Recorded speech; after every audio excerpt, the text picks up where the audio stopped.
साथ अदिति मिश्रा। छत्तीसगढ़ की मुख्यमंत्री कन्या विवाह योजना इन दिनों राजनीतिक बहस का विषय बन गई है। वजह है बेमेतरा से भाजपा विधायक दीपेश साहू की शादी, जो 31 मई को आयोजित सामूहिक विवाह कार्यक्रम में होने जा रही है। बेमेतरा में होने वाले इस कार्यक्रम में 24 जोड़े विवाह के बंधन में बंधेंगे। खास बात यह है कि भाजपा विधायक दीपेश साहू भी इस आयोजन में शादी करेंगे। इस कार्यक्रम में मुख्यमंत्री विष्णुदेव साय, विधानसभा अध्यक्ष डॉक्टर रमन सिंह, केंद्रीय राज्य मंत्री त्योखन साहू के अलावा कई दिग्गज नेता मौजूद रहेंगे।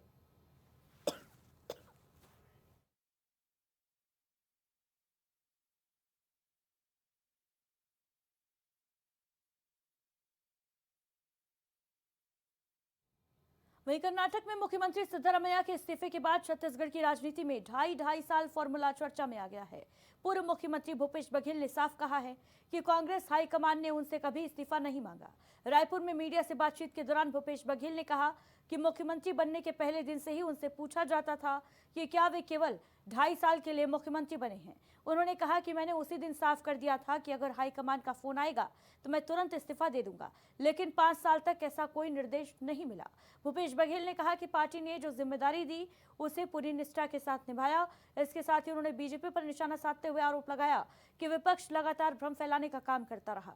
तो वहीं जब शिक्षा मंत्री धर्मेंद्र प्रधान खुद एनटीए की चूक स्वीकार कर चुके हैं तो उनकी जवाबदेही तय होनी चाहिए और उन्हें पद से हटाया जाना चाहिए। यहाँ की स्थिति ये है कि आज मैं ट्वीट देख रहा था विष्णुदेव साय जी का, जो राहुल जी के बारे में बोल रहे हैं। अरे जो एनटीए के जो डीजी हैं, जिसके चलते परीक्षा पेपर लीक हुआ था, उसको तो आप प्रमुख सचिव बना कर रखे हैं अपने सीएमओ में। नरेंद्र मोदी जी लगातार पेपर लीक होने के बाद धर्मेंद्र प्रधान को ही मंत्री बना के रखे हैं, उन पे कोई कार्रवाई नहीं होना है। धर्मेंद्र प्रधान जी खुद स्वीकार कर चुके हैं कि गड़बड़ी हुई है। जब वो स्वीकार कर चुके तो हटाओ भाई, वो खुद हट जाए। नहीं हटते तो प्रधानमंत्री को हटाना चाहिए। वहीं छत्तीसगढ़ के बिलासपुर कोरबा नेशनल हाईवे पर रील बनाने के चक्कर में युवती का खतरनाक स्टंट सामने आया है। वायरल वीडियो में युवती चलती कार के सामने रैंप वॉक करती और शैंपेन उड़ाती और कार की छत पर खड़े होकर पोज देती नजर आ रही है। मामला कोनी थाना इलाके का बताया जा रहा है। वीडियो वायरल होने के बाद ट्रैफिक पुलिस ने कार्रवाई करते हुए वाहन मालिक की पहचान कर ली है। कार नंबर के आधार पर मोटर व्हीकल एक्ट की धारा 135 समेत अन्य धाराओं में केस दर्ज किया गया है। ट्रैफिक एएसपी रामगोपाल करियारे ने कहा कि कार जब्त करने के साथ ड्राइविंग लाइसेंस निरस्त करने के लिए आरटीओ को पत्र भेजा जाएगा। पुलिस ने हाईवे पर खतरनाक स्टंट और रील बनाने वालों को सख्त चेतावनी भी दी है। छत्तीसगढ़ में नौतपा के बीच मौसम का मिजाज एक बार फिर से बदल गया है। शुक्रवार सुबह अंबिकापुर और सूरजपुर जिले में तेज बारिश हुई, जिससे लोगों को भीषण गर्मी से राहत मिली। मौसम विभाग ने अगले 2 दिन तक प्रदेश में कई जिलों में आंधी और बारिश की संभावना जताई है। रायपुर समेत कई इलाकों में धूल भरी आंधी और ओलावृष्टि की चेतावनी जारी की गई है। मौसम विभाग की माने तो 50 से 60 किलोमीटर प्रति घंटे की रफ्तार से तेज हवाएं चल सकती हैं। हालांकि प्रदेश में गर्मी का असर अब भी बना हुआ है। दुर्ग 45.5 डिग्री सेल्सियस तापमान के साथ सबसे गर्म शहर रहा। वहीं अंबिकापुर में न्यूनतम तापमान 25.7 डिग्री सेल्सियस दर्ज किया गया। गुरुवार को रायगढ़ और सुकमा में तेज आंधी से पेड़ गिर गए। वहीं कई इलाकों में बारिश भी हुई। जैसे ही टेम्परेचर यूजुअली जब तक मानसून नहीं आता है ज़्यादा होता है और हीट वेव कंडीशन भी डेवलप होता है हीट वेव प्रोन एरिया जैसे कि सेंट्रल इंडिया और नॉर्थ ईस्ट इंडिया और ईस्टर्न इंडिया में। हमारा जो आज हीट वेव फोरकास्ट दिया गया इसके हिसाब से इंडो गैंजेटिक प्लेन्स में जितना स्टेट्स है जैसे कि पंजाब, हरियाणा, चंडीगढ़, दिल्ली, उत्तर प्रदेश, बिहार, इसके बाद southern parts of gangetic West Bengal, Odisha, Andhra Pradesh, Gujarat, ये सभी स्टेट्स में नॉर्मल से 2-3 दिन ज़्यादा एबो normal that means heat wave conditions होगा। यूजुअली इस एरिया में 2 से 4 दिन हीट वेव डेज होता है, इस बार और 2-3 दिन ज़्यादा हीट वेव डेज होगा। इसके साथ साथ जो दूसरा एरिया है जैसे कि तेलंगाना और छत्तीसगढ़, वहाँ आइसोलेटेड प्लेसेस में कहाँ भी हीट वेव कंडीशन एबो नॉर्मल हो सकता है। वहीं भोपाल में ट्विशा शर्मा मौत मामले में सीबीआई की जांच तेज हो गई है। शुक्रवार को जांच एजेंसी ने सास और रिटायर्ड जज गिरिबाला सिंह और पति समर्थ सिंह को स्पेशल कोर्ट में पेश किया। सीबीआई ने दोनों आरोपियों की 5-5 दिन की रिमांड मांगी, जिसे कोर्ट ने मंजूर कर लिया। आरोपी पक्ष के वकील ने भी रिमांड का विरोध नहीं किया। समर्थ सिंह पहले से 7 दिन की सीबीआई रिमांड पर था और रिमांड खत्म होने के बाद उसे दोबारा कोर्ट में पेश किया गया। सूत्रों के मुताबिक अब सीबीआई दोनों आरोपियों को आमने सामने बैठाकर पूछताछ करेगी। एजेंसी ये भी जानने की कोशिश करेगी कि फरारी के दौरान समर्थ किन लोगों के कांटेक्ट में था। सीबीआई अब टनल व्यू इन्वेस्टिगेशन तकनीक का इस्तेमाल कर रही है। इसके जरिए ट्रिशा के आखिरी घंटों का वर्चुअल रिक्रिएशन किया जा रहा है ताकि मौत से पहले और बाद की हर गतिविधि को समझा जा सके। जांच में सबूतों से छेड़छाड़ की आशंका भी सामने आई है।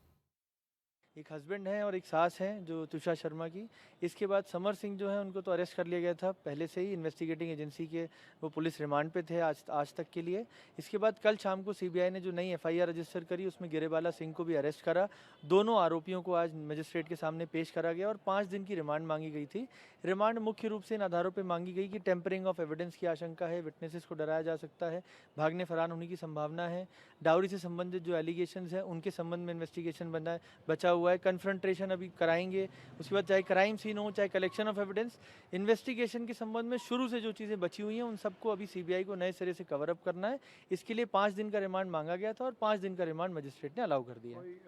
जो कोर्ट रूम में हुआ कि इनके वकीलों ने कोई विरोध नहीं किया या उन्होंने भी? सर ये है, उन जो आरोपी के वकील साहब थे उन्होंने कोई ऑब्जेक्शन नहीं करा है रिमांड पे और इसलिए 5 दिन की रिमांड मजिस्ट्रेट ने अलाउ करके 2 तारीख को इनकी उपस्थिति सुनिश्चित करी है। 2 तारीख को सीबीआई इनको मजिस्ट्रेट के सामने पेश करेगी। जी नहीं, उन्होंने कोई, उनकी तरफ से कोई इस बारे में अपोज नहीं हुआ क्योंकि ये सीबीआई को अगर आवश्यकता है और उनकी एंटिसिपेटरी बेल हाईकोर्ट ने रिजेक्ट ही इस तक के आधार पे की है कि ये मामला ऐसा है कि जिसमें एंटिसिपेटरी बेल नहीं होनी थी।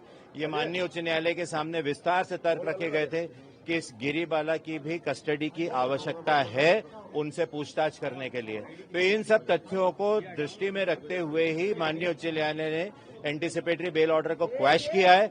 इसलिए उनके पास कोई ऐसे कारण ही नहीं थे कि वो बता पाए कि पुलिस रिमांड और सीबीआई रिमांड की आवश्यकता क्यों नहीं है। सीबीआई अपने तरीके से काम कर रही है, हमें पूरा भरोसा है। मध्य प्रदेश की 3 राज्यसभा सीटों समेत देश भर की 26 सीटों के लिए 18 जून को मतदान होगा। बीजेपी की 2 और कांग्रेस की 1 सीट पर चुनाव होना है। बीजेपी ने अभी उम्मीदवारों का ऐलान नहीं किया है, लेकिन अगले 3 से 4 दिनों में नाम सामने आ सकते हैं। सूत्रों की माने तो बीजेपी की संभावित सूची में मंत्री कैलाश विजयवर्गीय, पूर्व मंत्री नरोत्तम मिश्रा, अरविंद भदौरिया, जीएस डामोर, अखंड प्रताप सिंह और रंजना बघेल के नाम शामिल हैं। वहीं संघ की ओर से अभय महाजन और महेश शर्मा के नाम भी चर्चा में हैं। बताते चलें कि बीजेपी तीसरी सीट पर फिलहाल उम्मीदवार उतारने के मूड में नहीं दिख रही, क्योंकि कांग्रेस के पास 63 वोट हैं, जबकि जीत के लिए 58 वोट चाहिए। बीजेपी को तीसरी सीट जीतने के लिए कांग्रेस खेमे से क्रॉस वोटिंग की जरूरत होगी। राजनीतिक गलियारों में अब उम्मीदवारों के नाम और रणनीति को लेकर चर्चाएं तेज हो गई हैं। भोपाल में भीषण गर्मी के बीच बिजली और पानी का संकट लगातार गहरा रहा है। शहर में दिन का तापमान 43 डिग्री सेल्सियस तक पहुंच गया है, जबकि रात में हर रोज 50 से ज्यादा इलाकों में बिजली गुल रहती है। इसी बीच मेट्रो और 10 लेन अयोध्या बाईपास निर्माण कार्य के दौरान पानी की पाइपलाइन बार बार फूटने से लोगों की मुश्किलें बढ़ गई हैं। शुक्रवार को करोंद इलाके में मेट्रो की खुदाई के दौरान कोलार पाइपलाइन फूट गई। इसमें करीब 1 लाख आबादी की पानी सप्लाई प्रभावित हुई। नगर निगम के मुताबिक एलआईजी, नारियल खेड़ा, आरिफ नगर, टीला, जमालपुरा समेत कई इलाकों में जल संकट बना हुआ है। बीते 15 दिनों में मेट्रो और एनएचएआई की खुदाई के दौरान 14वीं बार पाइपलाइन टूट चुकी है। मंत्री विश्वास सारंग मौके पर पहुंचे और अधिकारियों को जमकर फटकार लगाई। उन्होंने कहा कि निर्माण एजेंसियों की लापरवाही से जनता परेशान हो रही है। फिलहाल प्रभावित इलाकों में टैंकर्स में पानी सप्लाई की जा रही है। मध्य प्रदेश के खजुराहो में बागेश्वर धाम के पीठाधीश्वर पंडित धीरेन्द्र कृष्ण शास्त्री का एक वीडियो सोशल मीडिया पर तेजी से वायरल हो रहा है। कथा के दौरान उन्होंने नेताओं के खर्च, चार्टर्ड प्लेन और देश की आर्थिक स्थिति को लेकर तीखी टिप्पणी की। धीरेन्द्र कृष्ण शास्त्री ने कहा कि जब भी पेट्रोल डीजल बचाने या संसाधनों की बचत की बात होती है तो केवल आम जनता से त्याग करने को कहा जाता है। उन्होंने सवाल उठाया कि नेताओं के चार्टर्ड प्लेन पर रोक लगाने की बात क्यों नहीं होती, जबकि सबसे ज्यादा ईंधन की खपत वहीं होती है। उन्होंने सुझाव दिया कि देश हित में कम से कम 3 महीने तक नेताओं की सैलरी बंद या कम करनी चाहिए, ताकि जनता को भी लगे कि हर वर्ग समान रूप से जिम्मेदारी निभा रहा है। अपने चुटीले अंदाज में उन्होंने कहा कि भारत का रुपया कमजोर हो रहा है, उसे मजबूत करो, अब सब आम जनता ही क्या करे। उनके इस बयान के बाद कथा पंडाल में तालियां गूंज उठी। मध्य प्रदेश में इस बार मानसून कमजोर रहने के संकेत मिल रहे हैं। भारतीय मौसम विभाग यानी आईएमडी के पूर्वानुमान के मुताबिक भोपाल, इंदौर, जबलपुर समेत प्रदेश के 47 जिलों में सामान्य से कम बारिश हो सकती है। प्रदेश में जहां औसतन 37.3 इंच बारिश होती है, वहीं इस बार केवल 30 से 32 इंच बारिश का अनुमान जताया गया है।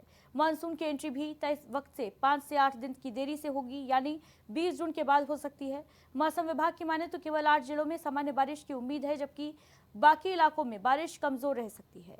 जून में कम बारिश के आसार हैं, हालांकि जुलाई में मानसून के थोड़ा सक्रिय होने की संभावना जताई गई है। विशेषज्ञों के मुताबिक अल नीनो प्रभाव